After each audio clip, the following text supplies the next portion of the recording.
Hi, welcome to Box on the Box, Rock and Celluloid, Bob Brack for short. I'm over Box, and today I've got a random review of Europe's Prisoners in Paradise album. This is a fifth album. This was released in September 1991. So it came out just as that time as music was really beginning to change and move into the Seattle grunge era and beyond. So it kind of got lost in the wash a bit. I actually bought the album at the time. I loved their album Out of This World. Loved the guitar playing by Keith Marcello. I loved the songs. I couldn't really get away with this totally. Only liked 2 or 3 tracks really. Later down the line, about 15, 16 years later, I picked up a copy on CD because I could barely remember it. I think I'd only listened to it about 6 times. And I found myself appreciating it more due to the kind of passage of time and seeing it out of the context of that time. And usually Europe had spent 3-year gap between this and Out of This World. They actually had to become tax exiles because the tax rates are so high in Sweden. I think they went to some fancy island for a bit. And they employed Beau Hill to produce it. So at the time, Beau Hill was the go-to producer for a lot of bands, Warrant, Rat, Winger, and they wanted a more American sound, I think, which is prevalent on the album. I should say this is a fantastic sounding record. I'm not that keen on the rhythm guitar sound, but when it sits into the beds of the tracks, it's fine. Something that was strange on the first listen to this album was the opening guitar of the opening track. You know, I didn't really like the rhythm guitar sound, and like I say, when the track comes in, it's fine, but I couldn't totally get away with it. But anyway, drum sounds great. Joey Tempest's probably his best vocal performance at this point, probably maybe his best ever. Really, really good. Interesting enough, this album's got 12 tracks on it. It had 2 bonus tracks for Japan. There was a remaster with 2 other tracks. There was tracks you can find on compilations that were written for this album, and there's demos. I think what we've got 11 plus 4, 25 songs were composed for this album. That's a lot of work. So when that happens, often bands are kind of second guessing a lot, trying to get absolutely the best tracks they can and the best balance together for the record. So yeah, this opens with All or Nothing, which is a catchy track, actually co-written with Eric Martin. Very much fashion of the time to getting co-writers. Not the best track on the album, but it is catchy. Cool solo by Key. I should say Key's solos in this album are really good, but they're not the standard about this world. They're not quite structured. I haven't got that perfect sort of musicality to them, to me, but still really good. Next track, co-written with Jim Valance. So, like I say again, very commonplace at this time. Rat did it with Desmond Child. You know, it's quite common for hair metal bands to get in co-writes to try and punch the tracks up. Halfway Heaven's a great track, really catchy. You know, it's the sort of thing Europe do so well. It's got it rocks. It's got really big guitars and everything, but it's just got hit single written all over it. But it wasn't a hit single because obviously MTV and things like that would abandon this kind of music. Very good track, great solo by Key, lovely Mixolydian scale solo. There you got I'll Cry For You. This is the album's sort of really poppy ballad. But upbeat. Again, this is with a co-writer called Nick Graham. I really like this track as well. Really nice lead guitar melody by Key. Great vocal by Joey. Drum sound on this is great. Another really good track. Track 4, Little Bit of Lovin'. It's a bit fillery. It's okay. Probably the weakest track so far. This is co-written with Keith Marcello. But it's still a solid track. And then the same set applies for Talk To Me. A little better than A Little Bit of Loving'.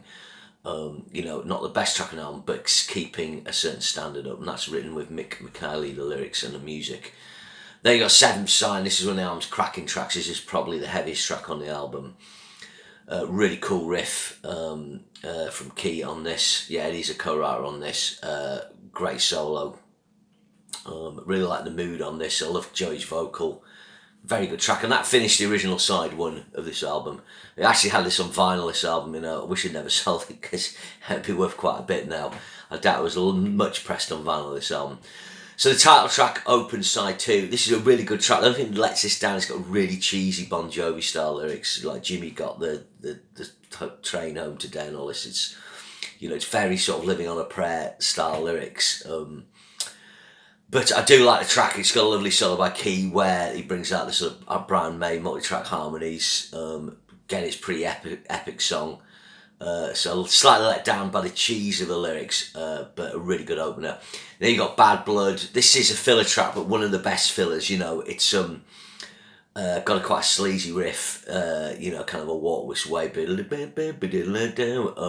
Cool, nice kind of rolling rhythm on the verses, and then a ripping solo from Key.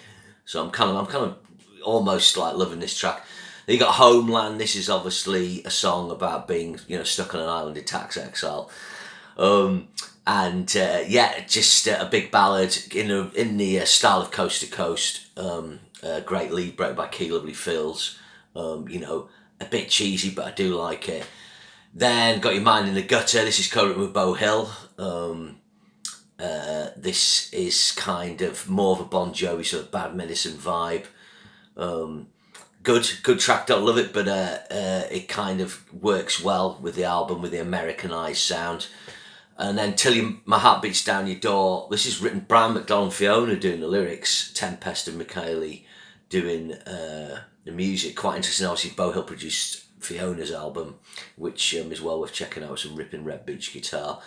This has got a really good sort of keyboard line part on it. Almost what Deep Purple would do, say, if they were doing a modern sound. So again, I like this track. It's got a really good chorus. And then it finishes off with Girl from Lebanon, which is one of the album's outstanding tracks, and this usually gets played live still. Great intro lead by Key, another ripping solo from him, written by Joey Tempest, all this.